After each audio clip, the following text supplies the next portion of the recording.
And so, hello there, and welcome back to another Night at the Movies video. I'm Spy Knight, and in these videos, I love talking about things, movies and TV, and whatever I want, whenever I want. And in today's video, I am reviewing the movies from this Travelodge in London. That's correct.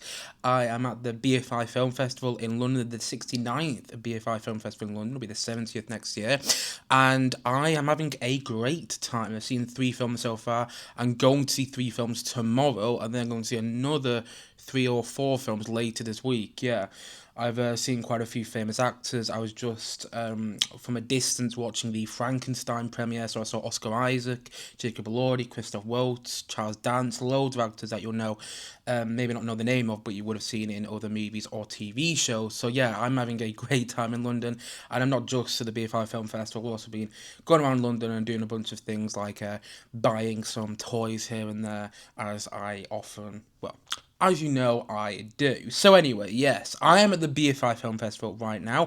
Well, I'm not right now, obviously. I am attending the BFI Film Festival, but I'm not there right now. I'm in a Travelodge that is about a 10-minute walk, if that, away from the BFI Film Festival. And in this Travelodge today, I'm going to be reviewing the movies I've seen so far at the BFI Film Festival. So the movies that I've seen so far at this festival are J. Kelly, the new film starring George Clooney. I saw Hamnet earlier today, which is being called the frontrunner for Best Picture at this year's Academy Awards. Not that the Academy Awards matters, but still, it's been called the frontrunner for Best Picture at the Academy Awards. And I also saw After the Hunt, which has been ruffling quite a few feathers since it released, or since it premiered, should I say, about a month ago and now. So let's start off with J. Kelly. J. Kelly, as what he said, is his new film starring George Clooney in the lead role. It also stars likes of Adam Sandler, Emily Mortimer is in this film, Greta Gerwig is in there, Riley Keough, Laura Dern, Billy Crudup. Honestly, there's so many actors in this movie. It is insane. And this is a new film from Noah Baumbach. Noah Baumbach is probably most well known for directing Marriage Story. He also directed Frances Ha, and he directed The Squid and the Whale. I've seen The Squid and the Whale. I actually liked that quite a bit more than I thought I was going to. And I think Marriage Story is a good film. Not a great film, but a good film. And he also directed White Noise, I think, a couple of years ago. And I remember thinking that was a very strange film. I even reviewed it on this channel. Anyway, Noah Baumbach has been around for a while now, and this is his newest film. And he also has a cameo in this film. And he co-wrote the film with Emily Mortimer, who has a role in this movie. Emily Mortimer, who's probably best known for being an actor. She's been in loads of stuff. She was in Mary Poppins Returns.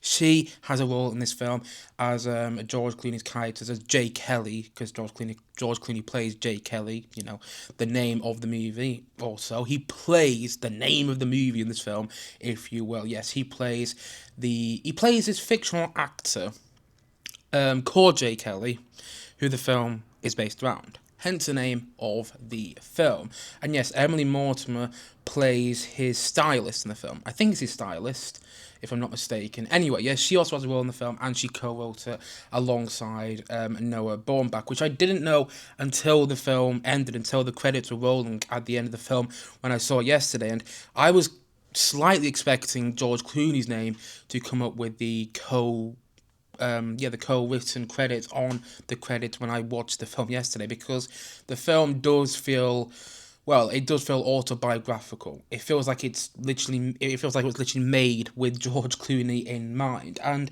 the Google plot synopsis of this film goes as follows. Famous movie star J. Kelly, played by George Clooney in this movie, and his devoted manager Ron, played by Adam Sandler in this film, embark on an unexpectedly profound journey through Europe. Along the way, both men confront the choices they've made, relationships with loved ones, and the legacies they'll leave behind. And that's pretty much all you need to know about this film before seeing it. And I think this film releases on Netflix on December the 5th. It might be having a cinema release before, I'm not sure. It probably will be, so we can get some Oscars consideration. But yeah, I got to see it early, which I was really excited about. And I went into the film hoping for the best, hoping to enjoy it, but also prepared to I was also prepared to come out the film going, that wasn't really for me. It felt Oscar baity. It felt like a film that was literally made to get awards. And yeah, I was prepared to not like it. I came out the film and I said to my brother, who is here, who is attending the BFI Film Festival with me, I turned to him and said, you know what? That was actually really good. I enjoyed that a lot more than I expected to. Now, it's not a great film in my opinion, and it does have its problems. There's a whole section of the film set in Italy. I think it's Italy. Or is it Tuscany? Is Tuscany in Italy? I'm not really great with geography. But anyway, there's a whole section of the film, which I think is set in Italy. It looks like it was set in Italy. Might not be set in Italy, but it looked like it was. That I thought you could have taken out. And there's a love story element of the film. I wouldn't say it's a love story, but it's kind of about like what could have been. This sort of love story about what could have been in the film, which I didn't think really worked and didn't need to be in there.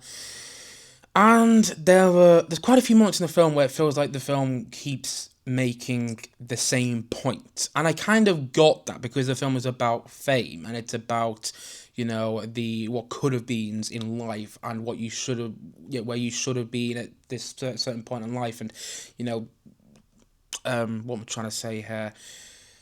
It's about a lot of things, and it's about a lot of things like cherishing the special moments in life. There's a lot of ideas surrounding that in this film, and I liked the way it went about exploring those ideas. I just thought they repeated exploring on those ideas quite a few times throughout this film, to the point that there was one section of the film, like what I alluded to, where it was like I was sat there and I was thinking, okay, can you not just move on from this? You've made this point already. You made this point much better earlier on in the film, on the train when Jay Kelly comes into contact with all of his fans, and I thought that was really well done. And now you're making the same sort of point here, and I didn't think it worked to the same degree. And yeah, I do think there are parts you're going to take out the film. Again, not all of it works. I'm not saying it does, but you know what? I had a far better time watching this film than I thought I was going to. I genuinely did. I laughed, I smiled. I thought George Clooney gave a great performance. Probably his best performance since Up in the Air, the Jason Reitman film, which is a great film, by the way. If you haven't seen that, would definitely recommend that. Or he's also very good in the Descendants, and I'm not sure which came first. I've got a feeling the Descendants came first, which is also very good. And yeah, he's brilliant in this film, and I can see him getting a Best Actor nomination, Best Actor in a Leading Role. He won't win, because the chances are he's going to go up against Leonardo DiCaprio, Timothée Chalamet, and Daniel Day-Lewis, who's often considered one of the best actors, if not the best actor of all time. So yeah, he probably won't win, but I do think he deserves a nomination. However, I think the best performance in the film is from Adam Sandler, which I did not expect to say. I'm not an Adam Sandler fan. I've seen him in some movies, which I loved him in, like Punch Drunk Love, Uncut Gems, but I've seen him in some of the movies where I'm like, what are you doing?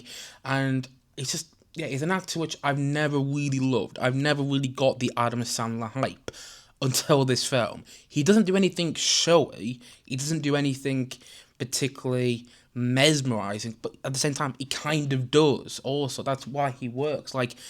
That's why he works so well in the film, because he's subtle. He doesn't do anything showy, like I said, and just the way he plays his character, you are constantly drawn to him every time he's on screen. He's not being the Adam Sandler that you've seen in all those really terrible Netflix movies which he starred in. He's being the Adam Sandler which you don't usually get to see him play in movies, and he's doing so in a way which really worked for me. I thought Adam Sandler was a standout for the film. Yeah, was a standout from this film, and I would, if I was doing the Academy Awards, and I'm not, but if I was doing the Academy Awards, I would, if I was voting, I would definitely vote for him for Best Supporting Actor. He probably won't win because, again, it's not a showy performance, but I thought it was a great performance nonetheless. And also in the film, you have loads of other actors. I mean, I could go on and on. This film is a who's who of actors working in Hollywood right now. Quite literally everybody is in this film. It was crazy. You go from like scene to scene. It's like, okay, that's a famous person, that's a famous person, that's a famous person, and then Noah Baumbach makes a cameo himself. So there's a lot of famous stars in the film, but then it kind of worked in the film's favour, because this film is, I mean, it's kind of about George Clooney and the point he's at in his career, to the point that, not to give too much away, but you actually see Clooney's playing this character, although he's kind of playing himself. He's playing a variation. He's playing like a version of himself. You see him watching some of his own movies at the end of this film, and I will say the film got me a little choked up towards the end. I was sat there, I was thinking, wow, I didn't expect this film to make me cry, because it was working for me up until the first hour, until like the hour point, maybe like the hour 10 point, whatever. But then after that, it started to lose me, but I started to get, disengaged in the film. But then I got drawn back in when the film became more about George Clooney and Adam Sandler's relationship towards the end. And then at the very end of the film, I did find myself getting a little choked up, which I really didn't expect to.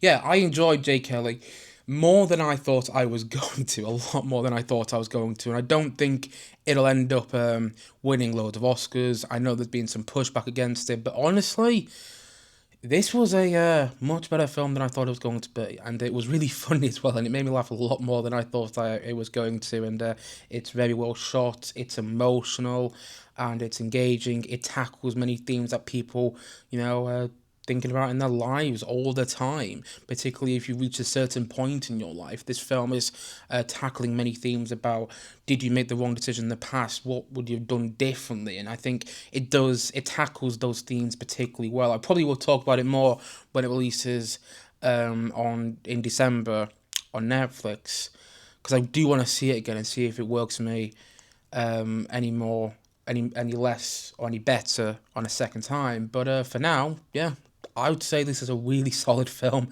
and I really enjoyed it, far more than I thought I was going to. I mean, it's soft and it's easy for sure, but that doesn't necessarily mean it's a bad thing. Not every film has to be challenging. Not every film has to make you feel completely swept up by it, and this film didn't, but that's okay. Yeah, it's a soft and it's a sweet film, but that's not always a bad thing, and I don't think it's a bad thing in the case of this movie. It's a sort of film that you will get emotionally involved in, enjoy watching, and then maybe come away going, you know what, that was really good. Probably don't need to see it again, but that was really good. That's the sort of film it is. Although I will be watching it again when it comes out on Netflix, because I'm interested to see if I think the same about it on a rewatch. So only time will tell. But for now, I enjoyed Jay Kelly a lot more than I thought I was going to, and that is why I'm going to give it. I'm going to give it probably a 7.5 out of 10. Again, parts of it don't work, but a lot of it does. And one last thing I will say about Jay Kelly, Billy Crudup is in this film, and I've just been watching him in the morning show recently, in the newest season. He's really great in that. So I watched him in this, and he's only in one scene, really, and he steals the scene he's in. It's like the best scene in the film. And when Billy Crudup showed up, and then he played that when that whole scene played out, I was like, wow, that was probably the best scene. One of the best scenes I've seen in cinema over the past year. So yes, I enjoy Jay Kelly a lot more than I thought I was going to. Now, let's move on to the next film that I saw at the BFI Film Festival, which is Hamnet. Hamnet, which has been lauded, is that the right word? I think it is. Touted, but whatever I want to call it. People are praising it as the front runner for this year's Best Picture at the Academy Awards. Spielberg showed up to the UK premiere of it the other day because he's attached as a producer on this movie. And it's got a great cast: Paul Mescal, Jessie Buckley, and they're the two big leads of the film. And the film is directed by Chloe Zhao, who probably is best known for directing the likes of Nomadland, which she won a Best Picture for. She also directed probably one of the worst blockbusters I've seen in the past decade in The Eternals. But I don't think it was necessarily her fault. I think it was more Marvel's interference personally. And yes, this is I think this is a follow-up to Eternals. This is the next film she's done since Eternals. And this film stars Paul Mescal, which many people might know from the likes of Normal People, After Sun. He was also in Gladiator 2, and which he was kind of filling in Russell Crowe's shoes. And this film also stars Jessie Buckley, which many people might know from The Lost Daughter. She was just in that weird film with Olivia Colman that came out that wasn't very good last year. Anyway, she's been in a bunch of stuff. The chances are the main stars of this movie. And this film, I would say probably, unless you know loads about Shakespeare's past, I'd probably say it's best not knowing what this film is about before watching it. Because I don't really know much about Shakespeare. I mean, I studied him in secondary school. I think everybody studied him in secondary school. But I don't really know much about Shakespeare. So I didn't know what this film was about before seeing it, and I looked up the plot synopsis on Google for this film early today. It's like, okay, what am I getting myself in for? Because I've heard this is a very sad film. It's very dark, and I was like, okay, yeah, let's see what I'm getting myself in for. Then I read the plot synopsis, and I was like, okay, sounds good. Then I was watching the film, I was like, I probably shouldn't have read the plot synopsis, because if I didn't know what was going on in this film, I think I would. If I didn't know what was going to happen in this film, I think I would have enjoyed it a lot more. Would have maybe not enjoyed it, maybe not enjoyed the right word, but I think it would be more of a surprise to me. Is what I meant to say there. I think it would have been more of a surprise to me, and I think I would have maybe got into it more. Would have felt more engaged in the film, but because I read the plot synopsis and I knew certain things were coming, I was like, okay, how long until this thing happens? And then it happened. I was like, oh yeah, yeah. The plot synopsis was accurate for this movie. So I will say, if you know a lot about Shakespeare, then I think you know what you're getting in for once the film starts. If you know about a lot about Shakespeare's past, but if you don't know a lot about Shakespeare, if you don't know a lot about his personal life and what happened with his family, I wouldn't say you should. Yeah, I'd say I would advise you to not read the Google plot synopsis before watching the movie. Don't make the same mistake I did. Go into this film cold if you want to see it, and I think you'll be quite surprised by the direction this film takes. Let's just say that. And here's the thing about Hamnet. Here's the thing about this film.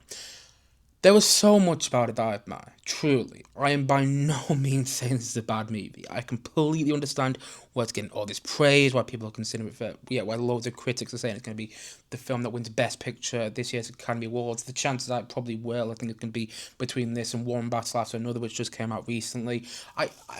It's a beautifully and exquisitely crafted film. The way it's shot was mesmerizing. I've used that word quite a few times in this video today, but it was mesmerizing to look at. And the performances were outstanding. I mean, Jessie Buckley is the best I've ever seen her. If she doesn't win the Oscar for Best Lead Actress, then I'm not quite sure why the Academy exists, because she is quite amazing in this film. Paul Mescal is probably the best I've seen him, and I really liked him in Aftersun. I was one of the people who really liked him in Gladiator too. I thought he was really good for thinking Russell Crowe's shoes in that film, but he's even better in this movie. Yeah, Paul Mescal, I thought he was quite something in the film. I think he gave quite a performance, but I think the most surprising performance in the film, and I'm not sure what the actor's name is, but the kid who plays Hamnet is excellent in the movie, and this is a young kid, and quite a lot of times, I mean, I don't know if this is just me, when I'm watching the child acting something, I'm like, I can tell you're acting, and I kind of feel sorry for you because I'm not liking your performance, and I want to so badly because you're a child actor, and I know how difficult this must be for you to be on a set like this, but I was watching all the child actors in this film, and in particular the one who played Hamnet, and I was like, wow, all of them were totally believable. I never felt like I was watching a child actor, and yet they all gave stellar performances, which is one thing I did not expect to say about child actors in a movie that I watched over this period of me being at the BFI Film Festival. But here I am, and yeah, I thought they kind of were the standouts in the film. I mean, again, Jessie Buckley and Paul Mescal are amazing in this film, but also are the kids. The kids are terrific, and it is an emotional film to watch. It is a hard film to watch, and I was watching it, and in the cinema that I was watching it. I mean, I was watching the War Festival. I don't know if you count that as a cinema because it's called the War Festival Hall, but still, in the cinema room, if you will, that I was watching this in, you could hear people sniffling in certain moments throughout the film. In certain moments throughout the film, you had a few people coughing. It was like, I can't be crying because I'm coughing, and I'm manly. I don't cry, but you heard a lot of coughing in quite emotional sequences, in quite a few emotional scenes in the film. And I do think it is a hard film to watch, but in all the best ways. And again, it is an emotionally involving watch. Even so, I personally didn't get into it, which I'll talk about more very briefly in a sec. Even though I personally didn't get into it, I still found it emotional and quite upsetting in quite a few moments throughout the film. However, personally for me, and this is just me, honestly, this is just me, I know I'm in the minority here, and that's fine.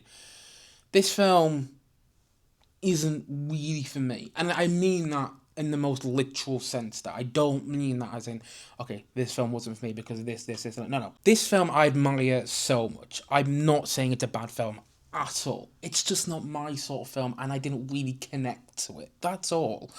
There's so much to like about it, so much to admire about it, so much to admire about everything to do with this movie. But again, it just wasn't really for me.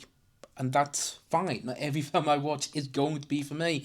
And I'm so glad that people are loving this movie and taking so much from it. But again, personally, I sat there and I just wasn't really connecting with it. I felt kind of distant to what was going on screen. And so, again, there's so much to admire. And I do think it is an exceptionally well-made movie. I can see why it's going to get all the awards it's going to get. All these awards nominations it's going to get. But it just wasn't personally my sort of film. And that's okay. Every film I watch is going to be my sort of film. So I admired it, but personally, I just didn't connect to it. That's all. And I'm fine about that. So yeah, Hamnet wasn't the sort of film I like. I'm glad I saw it. It was definitely worth watching. And there was so much that I truly admired about it. But again, it just wasn't really for me. And I didn't connect to it. So yeah, those are pretty much my thoughts on Hamnet. I'm not going to give Hamnet a rating because I don't feel it would be right. Because, again, there's so much that I truly admire about it. If I was just, from a film reviewing perspective, I was just giving it a rating from a film reviewing perspective, it'd probably be like a 9 out of 10, But from my personal standpoint, I don't really feel like I can give it a rating because it's not a film that was made for me personally. So, it's not a film. But from a personal standpoint, I don't really feel like I can give it a rating because it wasn't really made for me, So that's why I'm not going to give Hamnet a rating. And I'm just going to say once more, it was worth a watch. So much to admire. But it wasn't my sort of film. And I didn't connect to it, That's where I'm going to leave my review of Hamnet. Now, let's get on to my final review for today's video, and that is my review of After the Hunt. So, After the Hunt is the new Luca Guadagnino movie. I think I pronounced his name correctly. Apologies if I didn't. I don't really know how to pronounce his name. Anyway, yeah, there's a new Luca Guadagnino movie. He's directed such other films as Call Me By Your Name, which a lot of people love. Personally, wasn't for me. He also directed Challengers, which came out a couple of years ago, which was for me. I loved that film. One of my favourite films that came out. Did it come out last year? It might have come out last year, actually. Yeah, one of my favourite films that came out either last year or the year before. He directed Queer with Daniel Craig, which came out last year, which got a lot of love. He's directed loads of films. He just constantly keeps making movies. I think he's got another film in production right now. This is his newest film. I think it releases later this month in cinemas, if I'm not mistaken. This film, After the Hunt, stars Julia Roberts in a role that she's getting loads of award consideration for.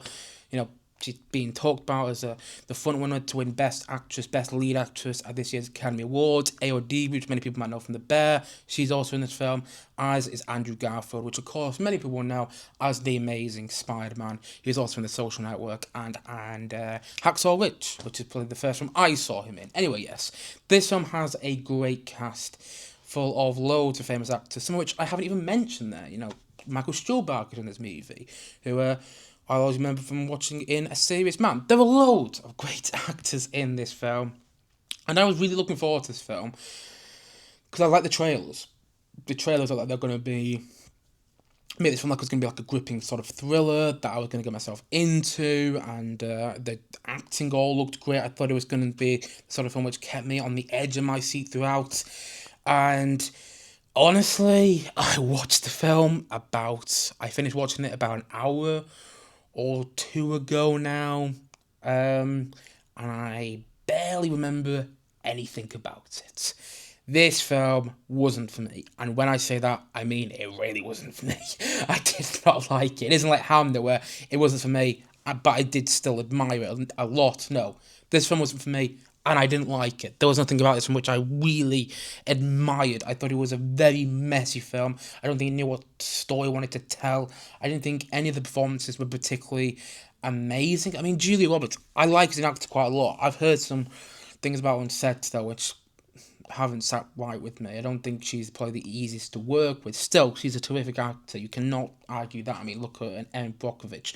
Look at her in the Ocean's movies. There's something else which she's in, which is very good, and I can't remember off the top of my head right now. But you get the point I'm making. Julia Roberts, excellent actress. Not saying otherwise. And she's good in this movie. She's really good. But in this film, she's also not doing anything that I haven't seen her do elsewhere in another movie. Yeah, I didn't think Julia Roberts was great. I thought she was really good again, but I didn't think she was Oscar worthy. And yet the people saying she's going to win the Oscar for best lead actress in this movie. I'm like, okay, have you seen Jessie Buckley in Hamnet? You know, come back to me after you watch that film, watch her performance in that movie, because I think Jessie Buckley is better in Hamnet than Julia Roberts is in this film, in After the Hunt. I actually thought the best performance in the film was from Andrew Garfield, but the thing is, all the characters in this film are so insufferable and dislikable. I didn't like any of them. I was watching this and like, oh my god, all these characters. I don't care about the situation. I really don't care, because I don't care about any of the characters. I just felt the film was so unengaging throughout. And again, it's messy. It's all over the shop. What story is it telling? Is it telling Julie Roberts' story? Is it telling Andrew Garfield's story? Is it telling AODB's story? Is it telling Michael Stuhlbarg's story? Is it telling the story about what's going on at this college? I didn't really know, and quite frankly, I didn't really care. Also, the musical score is by Trent Reznor and Atticus Ross, who I think are great composers, particularly when they work together. And the score for this film, I thought was quite bad. I mean, the score sounded like sort of chalk being scratched on a chalkboard at times, and it was like disturbing scenes. I don't know if anyone's had that when they're watching a film and they hear the musical score in the background. It's like, what are they going for with the musical score here? Like, what? I felt like that so many times throughout this film. I was like, why there need to be some music playing in this scene? What is the music doing here? And the answer is not really anything that the scene's not trying to do anyway. Like, the music wasn't accomplishing more than the scene was accomplishing. The music was actually making many of the scenes worse in the film. And there were good scenes in the film. I'm not saying the film is completely terrible. I'm not saying that. But there are so many moments in the film. Like, there's a confrontation scene at one point. I'm not going to give away when, but it kind of comes out of nowhere. There's a scene where Julie Roberts' character tells Michael Stuhlbarg's character something. And I'm like, what? Where did that come from? And there's so many moments like that in the film. Again, I'm not saying it's awful. I'm not saying it's completely terrible. It wasn't for me. And I mean that in the sense that it wasn't for me, and I didn't really like it. I can't really remember much about the film. And again, I only watched it at a push 2 hours ago. I mean, I don't know what they were doing in this movie. I don't know where all these actors are in it. I don't know why Luca Guadagnino's directing it, because he's done quite well recently, and this feels like he's maybe going to stumble his role. And I just thought it was a complete misstep from everyone involved. Honestly, I really didn't like it. Didn't think it was terrible. But there was stuff to admire. It's a well shot film for the most part. And yeah, there were some interesting ideas it grapples with. And again, the performances aren't bad, but none of them were Oscar worthy in my opinion. I don't quite get the love that Julie Roberts is getting in this film. I don't quite understand that personally. So yeah, After the Hun wasn't for me. I don't think it's a film that many people are going to be discussing past this year. I really don't. I think people discussing it up to the Academy Awards, but that'll be about it. Because I reckon I'll get a couple of Academy Award nominations, but if it wins any, then it just proves once more that the Academy Awards means absolutely nothing. I know I've been referring to the Academy Awards quite a bit in this video today, but that's only because, with the quality of the films I'm watching at this film festival now, the chances are they're at this film festival in order to get some Academy Awards consideration, all these some awards consideration, maybe not Academy Awards, maybe BAFTAs, maybe Golden Globes. But you get the point I'm making. And that's why I keep referring to the Oscars. But really, the Oscars don't matter. And I think if Julie Roberts gets nominated for Best Lead Actor in this film, I think that proves it even more. If Trent Reznor and Atticus Ross, who are great composers, get nominated for Best Score for this movie, I'm like, really, then it doesn't matter because this is not a good score. It was kind of painful to listen to as the film was on. And the film, I don't know how long it was, but it felt like 3 hours. It just went on and on and on. It had like multiple endings. You know, people complain about Return of the King had multiple endings. I mean, watch After the Hunt. You think it's ended, and then there's another thing, and there's another thing, and half an hour later, you're still sat in the cinema and you think it's ended. But no, there's something else here. After the Hunt, I did not like. So, there you go. Am I going to give it a rating? I don't know. Off the top of my head, if I was to give After the Hunt a rating, it would probably be a 4 out of 10, and that's me being generous. Probably a 3 out of 10. Yeah, you know what? I'd give After the Hunt a 3 out of 10. They're good scenes, good ideas, and some good performances. But I mean, for the people involved, you'd think it'd turn out a lot better than it's ended up turning out. It is a messy film with a capital M, and I did not like it.